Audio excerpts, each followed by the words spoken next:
yo durante muchos años lo que había escuchado era argumentos para ciberporno, ¿no? Oye, pues no pasa nada, te da placer o todo el mundo lo hace. Sí. Pero a raíz de una investigación que hicimos en un trabajo fin de máster, empecé a encontrar eso, ¿por qué no? Argumentos para no consumirla, ¿no? Y me di cuenta de que pues, la industria de la pornografía pues, había crecido de forma masiva en los últimos 20 años, se había incorporado como una práctica sexual normal, como una conducta que te daba placer, pero no tenía ningún tipo ni de aval científico ni de acompañamiento sexológico, aunque se recomendaba en las consultas de sexología. Entonces, desde ahí empecé a construir un argumentario de por qué no. Y ¿Te sobre todo, has dicho? Sí, quería preguntar lo mismo. Sí. He dicho, ¿cómo? O sea, durante muchos años, con los primeros DVDs eróticos, etcétera, las consultas de sexología para las parejas o los matrimonios recomendaban pornografía para estimular el deseo, para aprender cosas nuevas, y ahora pues la balanza se ha inclinado hacia el otro lado. Estamos al nivel de entender la pornografía como un tóxico prácticamente. Sería como recomendar cannabis para relajarte y un tratamiento para la ansiedad prácticamente, ¿no? Ostras, qué fuerte, ¿eh? Y claro, supongo que ese tipo de consejo en una sociedad más tradicional, en donde, pues, como decíamos antes, ¿no? El sexo era más tabú, pues quizás sí que había un aliciente en tratar de abrir a las personas a ese mundo que hasta entonces era absolutamente desconocido y no se hablaba, pero ahora hemos ido un poco al polo opuesto, ¿no? Total, yo creo que nos hemos pasado de frenada. Creo que esa aparición como en la época del destape, ¿no? De una sociedad como muy conservadora, donde el sexo pues era silencio, ¿no? Salía algo en la tele y tu padre cambiaba de canal y poco más, ¿no? Se ponía rojo como un tomate. Te ponías nervioso por si te habían mirado viendo eso, ¿no? Y te negaban, en el fondo te estaban negando tu dimensión sexual, que aunque pues sea una dimensión preadolescente o adolescente, siempre está. La sexualidad es como un copiloto de vida que nos acompaña desde que nacemos hasta que nos morimos, ¿no? Entonces, tenía sentido a lo mejor como ese destape o el poder hablar un poquito más de sexualidad, ponerlo sobre la mesa, crear productos culturales que construyeran narrativas sanas sobre la sexualidad. El problema es que se ha convertido en la comida rápida del sexo ya, ¿no? Nos hemos pasado a un consumo masivo, un fast food de la sexualidad. Al fin y al cabo, ¿no? Se produce mucha cantidad, pero de poca calidad, o se consume, hay mucho sexo disponible en todos lados, pero la experiencia o la satisfacción de esa experiencia sexual es mucho más baja que hace muchísimos años, ¿no? De hecho, somos una sociedad supuestamente muy libre a nivel sexual y vivimos el peor sexo de toda la historia, de las últimas décadas. Sí, yo, Alejandro, te quería preguntar, porque estoy escuchando, ¿no? Se dice esto, que ahora somos libres sexualmente. Pues fíjate, yo considero que no, ¿no? Es decir, no creo que haya mejorado ni el conocimiento que tienen nuestros jóvenes, ni la libertad de comentarlo entre adultos. O sea, yo sí creo que sigue existiendo un cierto tabú. Aparentemente no, aparentemente es como que estamos liberados sexualmente, pero puede ser que en la calidad de esa libertad, de esa reflexión sobre la sexualidad, realmente no exista. O sea, yo creo que es como una libertad aparente, pero realmente, no sé si quizás es en mi familia eso, ¿no? Pero yo lo observo, ¿no? Entre mujeres, entre amistades, entre personas. No es algo que se hable de una manera reflexiva y relajada sobre sexualidad. Todo lo contrario, de hecho, más bien hemos convertido en una libertad como muy superficial, donde podemos mostrarnos mucho en un escaparate, es decir, en realidad falta una parte en el debate de la libertad, ¿no? Que es el poder elegir lo que es bueno para mí, no solo ser libre para poder hacer lo que me dé la gana, sino buscar aquellas fuentes de información y aquellas conductas que sean saludables desde un punto de vista sexual, ¿no? Entonces, Viktor Frankl decía que al lado de la estatua de la libertad habría que construir una estatua de la responsabilidad. Y creo que eso también es muy interesante. Pero yo creo que hemos confundido hipersexualidad con libertad, ¿no? Entonces, hay mucha cantidad de sexo mostrado en todos lados, pero al final está mostrando solo una parte más cosificante, generalmente de las mujeres, ¿no? A través de la pornografía, ¿no? En un menú de consumo a la carta para que el varón pueda acceder a los cuerpos disponibles cuando quiera, donde quiera, sin su deseo, sin su consentimiento. Pero en realidad el resto de dimensiones humanas, personales, afectivas, íntimas, relacionales, no están presentes dentro de esa sexualidad. Es una sexualidad muy superficial, muy de escaparate. Claro.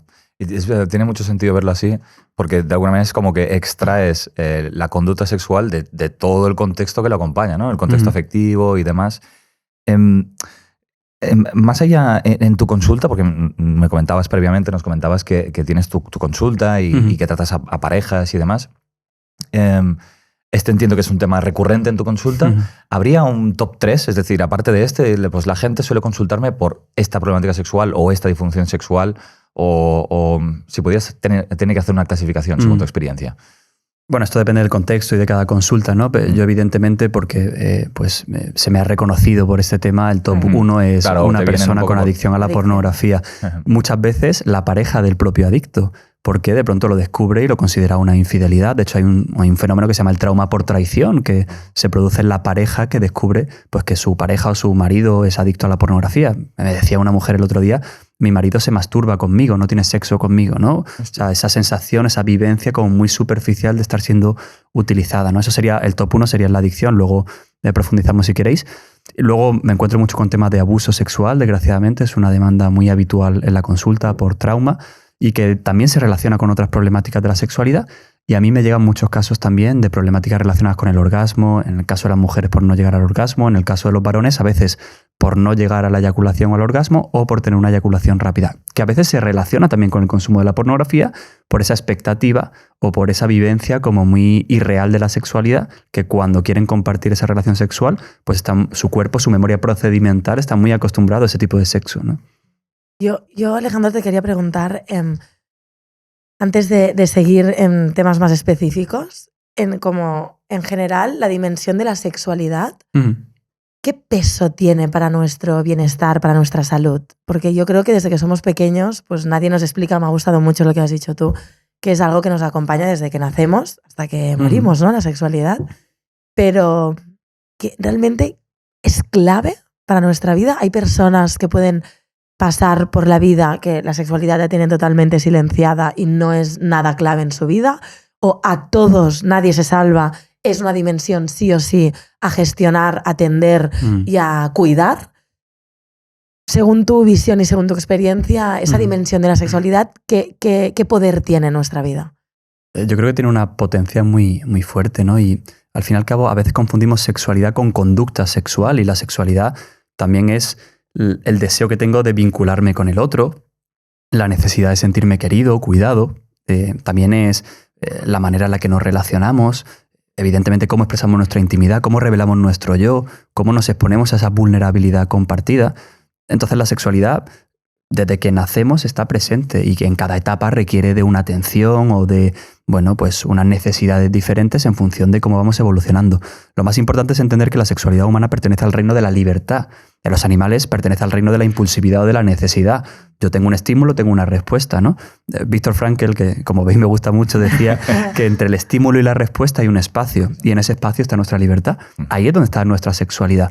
Eso significa que yo, si soy consciente de mi sexualidad, pues puedo elegir tener o no tener conductas, tener varias parejas o una pareja, tener un proyecto u otro, pero al final toca todas las dimensiones de la persona, así lo entiende la OMS, ¿no? Dimensión física y biológica, dimensión psicológica, afectiva, cognitiva, cultural, espiritual, está presente todas las dimensiones del ser humano dentro de la sexualidad, ¿no? Entonces yo creo que es parte fundamental de nuestro proyecto de vida, es una gran fuente de bienestar y de salud, y cuando falla o cuando hay alguna problemática es gran fuente de sufrimiento.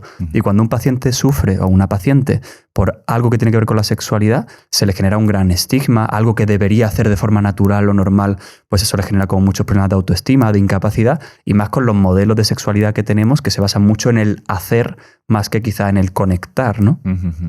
Sí, hay una cosa que has dicho ahora y que incluso también por sesgo profesional también percibo mucho como psicólogo. Y tú me dices, por tu experiencia también, si crees que es así, como esta regresión un poco a una vivencia más primitiva o instintiva de la sexualidad. Es un poco, ¿podríamos confirmar que esto es así? A mí me da la sensación de que estamos retrocediendo o involucionando en la sexualidad, ¿no? Hemos convertido el sexo en algo de yo y ya, muy rápido, muy instintivo, ¿no? Y al fin y al cabo que no tiene en cuenta al otro ser humano. Hay una frase de un grupo de música que se llama Carolina Durante, que igual os suena, dice, me piensas, luego existo, ¿no? Me parece súper bonita esa frase, porque creo que con eso es lo que tiene que ver con la sexualidad humana. La posibilidad de sentir placer o de reproducirnos ya lo tienen pues los monos, los animales y otra serie de especies más primitivas, ¿no? Pero los seres humanos tenemos la posibilidad de tener en cuenta la mente del otro. En psicología hablamos de la mentalización, ¿no? De conocer lo que hay detrás. No solo te veo, sino que te miro. No solo te oigo, sino que te escucho. Y eso hace que vea un poquito más allá y que conecta a un nivel más profundo con la persona en ese entorno de intimidad sexual. De hecho, los sexólogos de los años 90 explicaban que la calidad de la experiencia erótica es lo físico y lo fisiológico más menos los procesos psicológicos, ¿no? Cuando hay un proceso psicológico de seguridad, de confianza, de intimidad, de revelación auténtica de mí yo, la calidad de la experiencia erótica va a ser mucho más grande, ¿no? Lo físico, en principio, si tu cuerpo funciona, todos tenemos la posibilidad de excitarnos, ¿no? Pero la posibilidad de añadirle esa dimensión psicológica y relacional da mucha más potencia al sexo. Si el sexo solo fuera cuestión de placer, todo el mundo vería porno y ya está. Ya está. Pero la gente busca conectar con las otras personas.